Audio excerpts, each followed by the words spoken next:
नमस्कार, स्वागत है आपका। वक्त हो चला है बुलेट बुलेटिन का। मैं हूं दीपक डोभाल।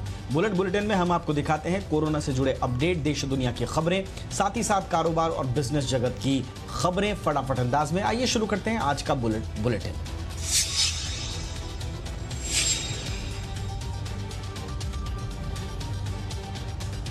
प्रधानमंत्री नरेंद्र मोदी की अध्यक्षता में आज हुई कैबिनेट की बैठक में कई अहम फैसले लिए गए हैं। कैबिनेट में एमएसएमई और मुद्रा कर्जदाताओं के लिए 3 लाख करोड़ रुपए के अतिरिक्त फंड को मंजूर किया गया है। कोविड-19 रिलीफ पैकेज में सरकार ने emergency credit line guarantee scheme में पिछले दिनों इसकी घोषणा की थी। नॉन बैंकिंग फाइनेंस कंपनियों और हाउसिंग फाइनेंस कंपनियों की पैसों की किल्लत दूर करने के लिए वित्त मंत्रालय ने नए स्पेशल लिक्विडिटी स्कीम लॉन्च करने का प्रस्ताव दिया था, जिसे कैबिनेट ने मंजूर कर लिया है। कैबिनेट ने मौजूदा आंशिक कर्ज गारंटी स्कीम में बदलावों को मंजूरी दे दी है, जिसके तहत सरकारी बैंकों की AA रेटिंग या इससे भी नीचे कमर्शियल पेपर्स और बॉन्ड्स खरीदेंगे।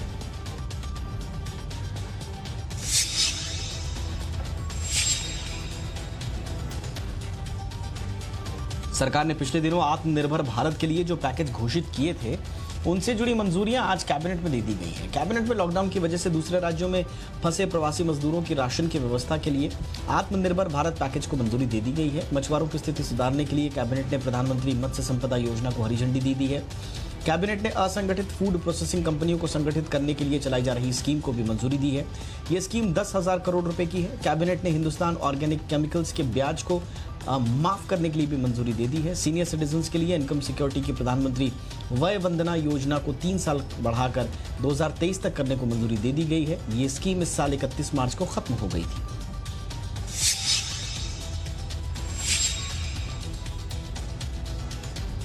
कोरोना संकट के बीच विश्व मंच से भारत को बड़ी जिम्मेदारी मिली है। स्वास्थ्य मंत्री डॉक्टर हर्षवर्धन को विश्व स्वास्थ्य संगठन के एग्जीक्यूटिव बोर्ड का चेयरमैन चुन लिया गया है। अब हर्षवर्धन ये तय करेंगे कि दुनिया के हर हिस्से में लोगों को सही इलाज मिल रहा है या नहीं। वो जापान के डॉक्टर हिरोकी नकतानी की जगह लेंगे। कोरोना के खिलाफ भारत की लड़ाई की सराहना पूरी दुनिया कर रही है। भारत ने इस बीमारी से न केवल अपने देश में लड़ाई लड़ी है, बल्कि पूरी दुनिया की भी मदद की है, और इसी का नतीजा है कि अब भारत के स्वास्थ्य मंत्री पूरी दुनिया की हेल्थ पर नजर रखेंगे।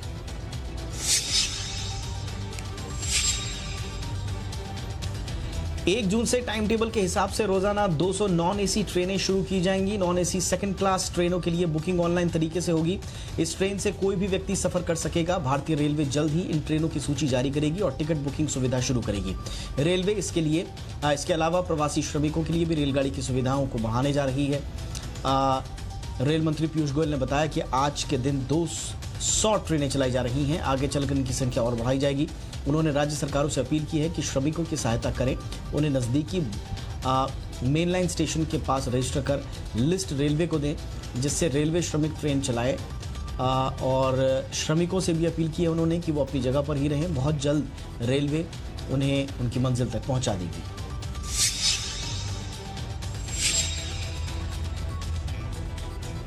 उत्तर प्रदेश सरकार और बीच बसों को लेकर विवाद थमता नजर नहीं आ रहा है। अब नोएडा में कांग्रेस प्रदेश उपाध्यक्ष पंकज मलिक समेत 200 से ज्यादा लोगों पर मुकदमा दर्ज किया गया है। उन पर लॉकडाउन नियमों का उल्लंघन करने का आरोप है। कल ही कांग्रेसियों ने नोएडा में 100 बसों को इकट्ठा किया था, जिसे पुलिस ने रोक दिया। पुलिस अधिकारियों का कहना है कि हम सभी बसों की जांच कर रहे हैं। 2 बसों का फिटनेस सर्टिफिकेट खत्म हो चुका है। 2 बसों को सीज किया गया है। बाकी बसों की जांच की जा रही है। माना जा रहा है कि सभी बसों की जांच के बाद ही अधिकारियों की ओर से हरी झंडी मिल सकती है। कांग्रेस ने बीजेपी पर राजनीति करने का आरोप लगाया है।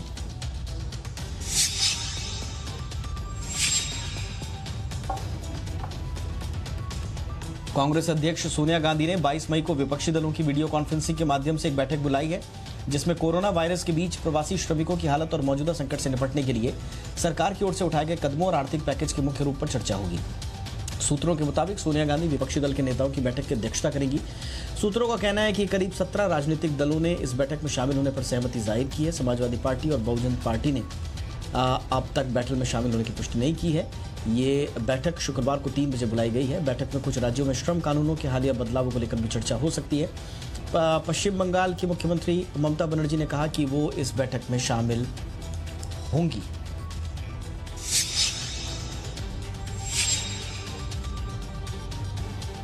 देश में कोरोना वायरस के मामलों में तेजी से बढ़ोतरी हो रही है। महज 14 दिन में कोरोना के 50,000 से ज्यादा मरीज मिले हैं, लेकिन मरीजों की हालत में सुधार भी तेजी से हो रहा है। भारत में रिकवरी की दर 40% के करीब पहुंच गई है। स्वास्थ्य मंत्रालय के मुताबिक पिछले 24 घंटे के दौरान देश में कोरोना वायरस के 5,611 नए केस सामने आए हैं, जो एक दिन में आए सबसे ज्यादा मामले हैं, जिससे कुल मामले बढ़कर 1,06,750 तक पहुंच गए हैं। हालांकि पिछले 24 घंटे के दौरान 3,124 लोग ठीक भी हुए हैं। भारत में अब तक इस वायरस से 42,297 लोग ठीक हो चुके हैं। भारत में अब तक कोरोना वायरस की रिकवरी दर लगभग 40% तक पहुंच गई है। हालांकि कोरोना वायरस की वजह से देश में अब तक 3,303 लोगों की जान भी गई है। इस वायरस की वजह से भारत में मृत्यु दर 3% के आसपास है। कोरोना संक्रमण के मामले हालांकि तेजी से बढ़ रहे हैं।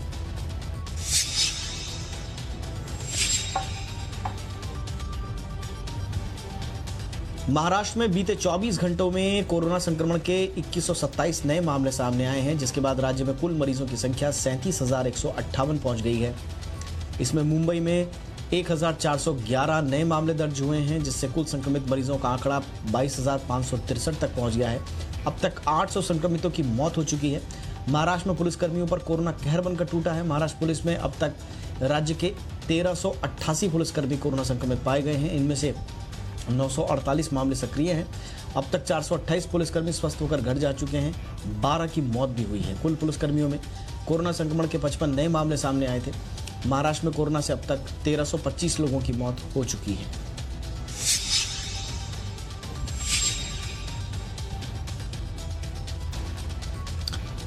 कोरोना वायरस की वजह से जान गंवाने वाले मुंबई पुलिस के कर्मियों के परिजनों को मुआवजे के तौर पर 65 लाख रुपए की राशि दी जाएगी। ये परिवार महाराष्ट्र सरकार से 50 लाख रुपए और एक आश्रित के लिए नौकरी, मुंबई पुलिस फाउंडेशन से 10 लाख रुपए, निजी बैंक बीमा कवर के माध्यम से 5 लाख रुपए पाने का हकदार होगा। कोरोना वायरस के कारण अब तक मुंबई पुलिस के 8 पुलिसकर्मियों की मौत हुई है। शहर में 600 से ज़्यादा संक्रमित हैं। संयुक्त पुलिस आयुक्त नवल बजाज ने कहा कि यह पैसा शोक संतप्त परिवार के सदस्यों के बैंक खाते में 48 घंटे के भीतर ट्रांसफर किया जा रहा है।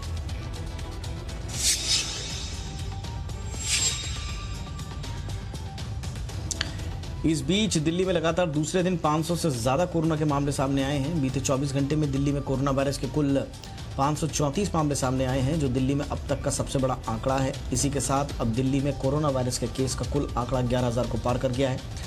सरकारी आंकड़ों के मुताबिक दिल्ली में कोरोना वायरस के कुल 11,088 केस हो गए हैं। कल भी दिल्ली में 500 मामले दर्ज किए गए थे और आज 534 नए केस सामने दर्ज किए गए। बीते 24 घंटे में दिल्ली में कुल 442 मरीज ठीक हुए हैं। इसके साथ अब तक ठीक हुए मरीजों की संख्या 5,192 तक पहुंच गई है। स्वास्थ्य विभाग के बुलेटिन के मुताबिक पिछले 24 घंटे में कोई मौत नहीं हुई है, लेकिन डेथ समरी के आधार पर 10 मौतों को जोड़ा गया है। इसी के साथ दिल्ली में कोरोना वायरस की वजह से कुल मौतों की संख्या 176 पहुंच गई है। दिल्ली में अब 5,720 एक्टिव केस हैं।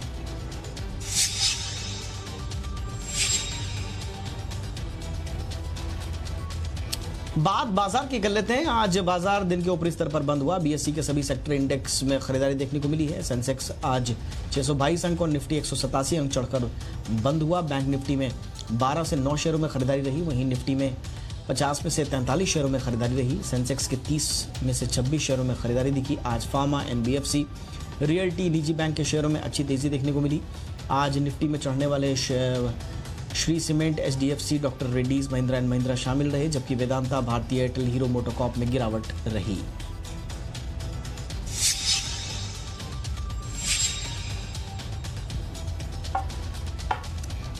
रिलायंस का राइट्स इशू शेयर होल्डर्स के लिए आज से खुल गया है। कंपनी इस इशू के जरिए 53,125 करोड़ रुपए जुटाएगी। ये इशू 3 जून को बंद होगा। इसमें निवेशकों को हर 15 शेयर के बदले 1 शेयर मिलेगा। राइट्स इशू का भाव 1257 रुपए प्रति शेयर किया गया है। इसमें 25% पैसा यानी 314 रुपये 25 पैसे एप्लीकेशन देते समय और बाकी 25% मई 2021 में देना होगा। बचा हुआ 50% पैसा नवंबर 2021 में देना होगा। आज रिलायंस इंडस्ट्रीज के शेयरों में 2% की तेजी दिखाई दी।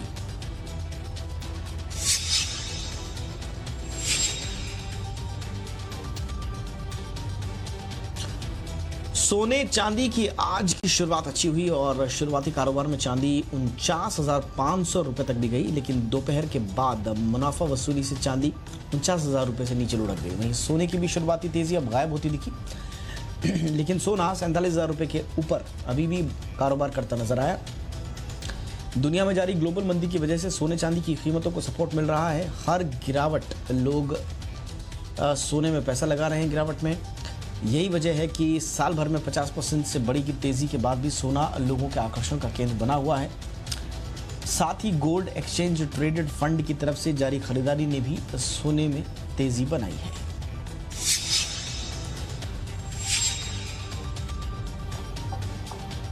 कल की मजबूती के बाद आज रुपया फिर लुढ़क गया। डॉलर के मुकाबले रुपया आज 16 पैसे कमजोर होकर 75.79 के स्तर पर बंद हुआ।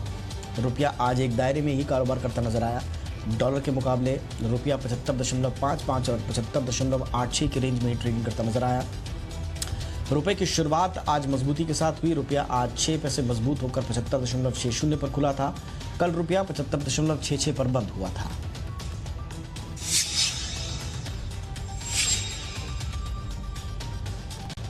आज घरेलू एयरलाइंस के लिए बड़ी खबर आई है। सरकार ने घरेलू उड़ानें शुरू करने की इजाजत दे दी है।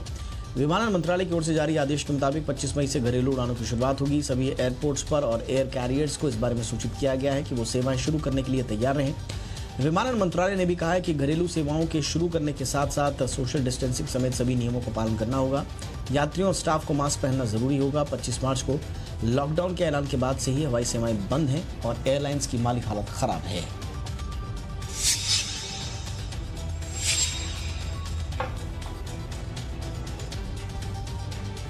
सरकार ने पिछले दिनों आत्मनिर्भर भारत के लिए जो पैकेज घोषित किए थे उनसे जुड़ी मंजूरियां आज कैबिनेट में दे दी गई हैं और कोरोना संकट में घरेलू केमिकल कंपनियों को राहत मिल सकती है। सरकार की केमिकल इंपोर्ट पर 15% का कोविड टैक्स लगाने की योजना है। 1 मई 2020 से लेकर 31 मई 2021 तक ये योजना चलाई जा सकती है। देश की केमिकल इंडस्ट्री की मांग पर सरकार विचार कर रही है।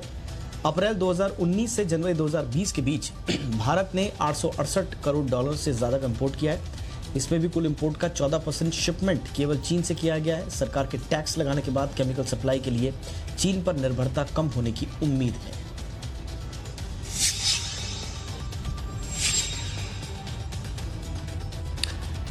पीरामल एंटरप्राइजेज ने बोर्ड के प्राइवेट प्लेसमेंट के जरिए 500 करोड़ रुपए जुटाने के प्रस्ताव को मंजूरी दे दी है। कंपनी पैसे जुटाने के लिए नॉन कन्वर्टेबल डिबेंचर्स जारी करेगी। बोर्ड ऑफ डायरेक्टर्स की एडमिनिस्ट्रेटिव कमेटी ने सिक्योर्ड, रेटेड, लिस्टेड और भुनाए जा सकने वाले एनसीडीज को जारी रखने की मंजूरी दी है। पीरामल ग्रुप फार्मा, वित्तीय सेवा और रियल एस्टेट और ग्लास पैकिंग के कारोबार में मौजूद है।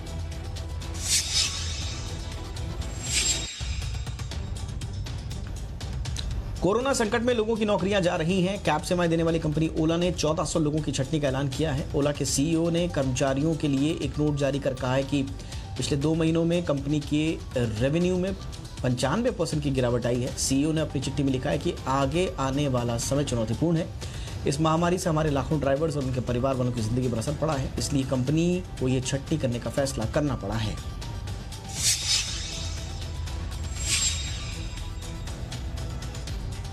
कोरोना संकट की वजह से एविएशन मार्केट का बेहद बुरा हाल रहा है। ब्रिटेन की रॉल्स रॉयस ने 9000 लोगों को माफ कीजिएगा नौकरी से निकालने का ऐलान किया है। रॉल्स रॉयस बड़े एयरक्राफ्ट जैसे बोइंग 787, एयरबस A350 को इंजन सप्लाई करता है। पूरी दुनिया में रॉल्स रॉयस के 52,000 कर्मचारी हैं। छटनी से कंपनी को 130 करोड़ की सालाना बचत होगी। कंपनी ने कहा है कि छटनी के अलावा वो दूसरे क्षेत्रों में भी कॉस्ट कटिंग करेगा।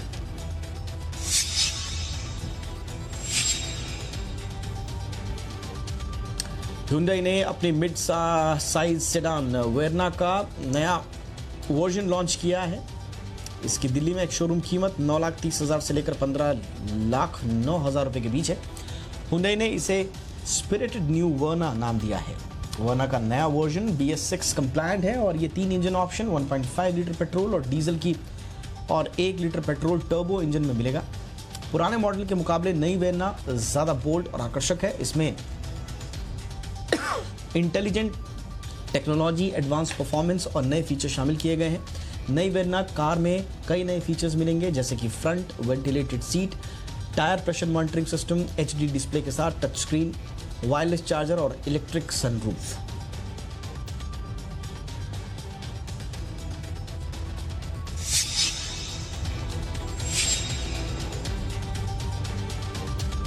आयुष्मान भारत ने 1 करोड़ लाभार्थियों का आंकड़ा पार कर लिया है। अभियान की कामयाबी पर प्रधानमंत्री नरेंद्र मोदी ने doctors, nurse, health care staff की तारीफ की है। उन्होंने कहा कि 2 साल से भी कम समय में आयुष्मान भारत ने बहुत बड़ी कामयाबी हासिल की है। इस अभियान का कई जिंदगियों पर सकारात्मक प्रभाव पड़ा है। प्रधानमंत्री नरेंद्र मोदी ने अपने ट्वीट में लिखा है कि मैं हमारे डॉक्टर्स, नर्सों, स्वास्थ्य कार्यकर्ताओं और आयुष्मान भारत से जुड़े सभी लोगों की सराहना करता हूँ। उनके प्रयासों से इस दुनिया को सबसे बड़ा स्वास्थ्य सेवा कार्यक्रम मिला है। इस पहल से कई भारतीयों, विशेष रूप से गरीबों और दलितों का विश्वास जीता है।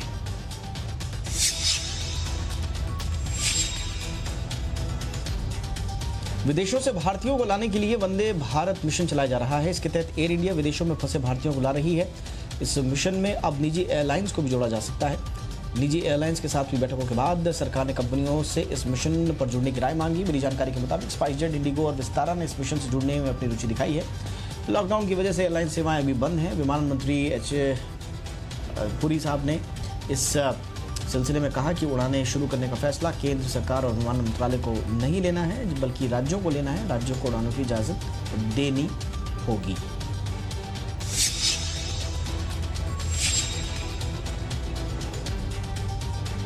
नोएडा में चौथे लॉकडाउन के दौरान छूट और पाबंदियों को लेकर गाइडलाइन जारी हो गई हैं। नोएडा के सभी तरह की औद्योगिक गतिविधियों को कंटेनमेंट जोन से बाहर जो है वो इजाज़त दे दी गई है, लेकिन औद्योगिक इकाइयों को face mask, face cover, social distancing, इन नियमों का पालन करना ज़रूरी होगा। अपने कर्मचारियों को लाने और ले जाने के लिए भी बसों का इस्तेमाल नहीं किया जा सकता। नोएडा में मौजूद मार्केट कुछ शर्तों के साथ खुल सकते हैं। एक मार्केट में 50% दुकानें एक दिन और बाकी 50% दुकानें अगले दिन खुलेंगी। दुकानदारों को फेस मास्क और फेस कवर लगाना ज़रूरी होगा। अगर किसी ग्राहक ने मास्क नहीं पहना है तो उसे सामान की बिक्री की अनुमति नहीं होगी। शाम 7 बजे के बाद कोई दुकान नहीं खुलेगी।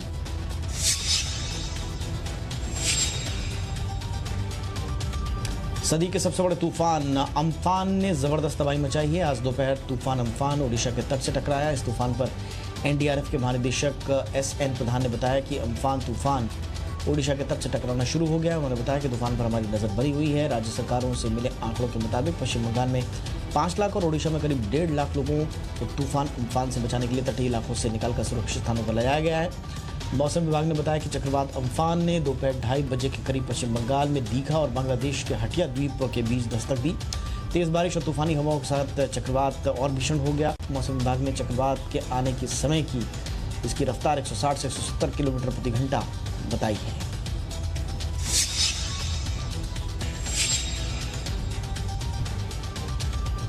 इससे पहले अमेरिकी अंतरिक्ष एजेंसी नासा ने बंगाल की खाड़ी में चक्रवात अम्फान की स्थिति को लेकर एक तस्वीर जारी की थी। नासा के मुताबिक महाचक्रवात अम्फान की तीव्रता हरिकेन की श्रेणी 5 स्तर की है। नासा के सैटेलाइट ने जो कि भारतीय समुद्र के तट से पास से गुजरा था, उसने इस तूफान की तस्वीरें भेजी, जिसके बाद इसकी तीव्रता का अंदाजा लगाया जा रहा है।